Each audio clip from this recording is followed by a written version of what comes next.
Pernah gak sih kalian ngerasa presentasi kalian sudah bagus, tapi audiens malah terlihat tidak tertarik? Atau justru audiens malah bingung sama materi apa yang kalian sampaikan? Hal ini biasa terjadi bukan karena materinya salah, tapi karena kita belum memahami siapa audiens kita. Halo semuanya, pada kesempatan kali ini kita akan bahas materi audiens dalam pengembangan media presentasi. Tujuan pembelajaran kita pada materi audiens ini adalah diharapkan mahasiswa mampu mengidentifikasi jenis audiens dan menganalisis karakteristik audiens, serta menyesuaikan penyampaian dengan audiens. Dalam sebuah presentasi, memahami audiens adalah kunci agar pesan bisa diterima dengan baik. Audiens adalah pihak yang menerima pesan atau informasi dari presenter.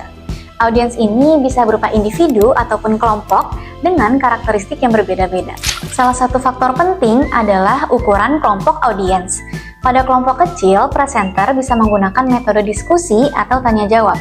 Sedangkan pada kelompok besar, penyampaian materi harus lebih jelas dan terstruktur. Selain ukuran kelompok, usia audiens juga perlu diperhatikan.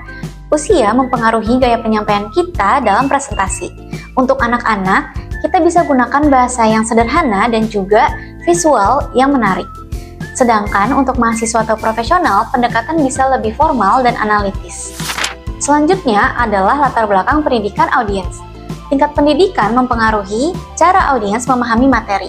Karena itu, presenter perlu menyesuaikan istilah, contoh, bahasa, dan juga cara penjelasannya. Faktor berikutnya adalah latar belakang sosial ekonomi. Mengetahui hal ini membantu presenter dalam menyusun konten agar lebih relevan. Contoh yang digunakan juga harus dekat dengan pengalaman audiensnya.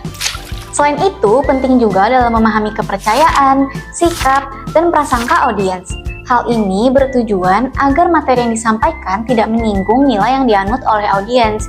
Jadi, presenter perlu menggunakan bahasa yang netral dan didukung oleh data. Lalu, kenapa memahami audiens adalah hal yang penting? Karena dengan memahami audiens, presenter bisa memilih metode penyampaian yang tepat.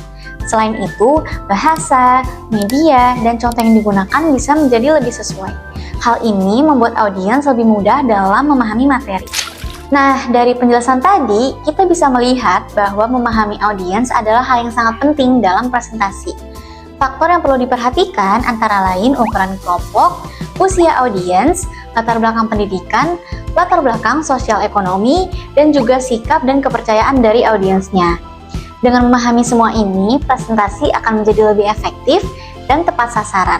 Pada akhirnya, presentasi bukan cuma tentang menyampaikan materi, tapi tentang memastikan kalau audiens benar-benar memahami pesan yang kita sampaikan. Semoga materi ini bisa membantu kalian dalam merancang presentasi yang lebih baik. Sekian penjelasan terkait materi audiens dalam pengembangan media presentasi. Sampai jumpa di materi berikutnya.